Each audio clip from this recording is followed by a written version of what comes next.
Number 346, Robert was an ordinary man. He wore formal clothes, took late-night taxis, and never spoke to anyone unless necessary.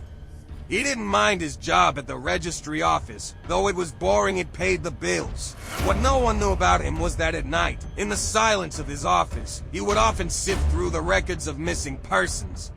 Those records always seemed to lead to one unsettling number, 346. One evening, while going through old files, Robert came across a case from 1983. It was about a missing woman, but something was off.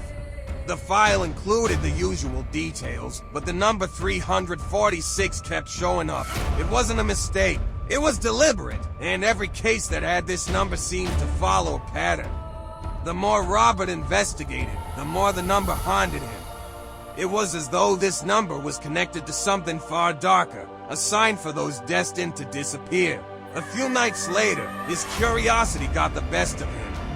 Robert decided to visit the address listed in the files. It was an old, abandoned house.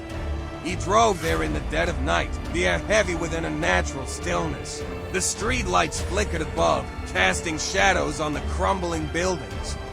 Inside the house, the air was thick with dust.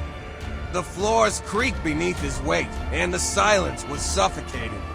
As Robert moved through the dark hallway, his heart raced. The room ahead was untouched, frozen in time.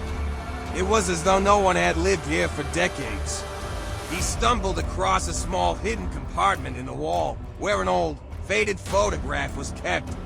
It was of a woman, her face unclear and shadowed. As Robert stared at the photo, he felt a shiver crawl down his spine. There was something wrong with this place, something waiting.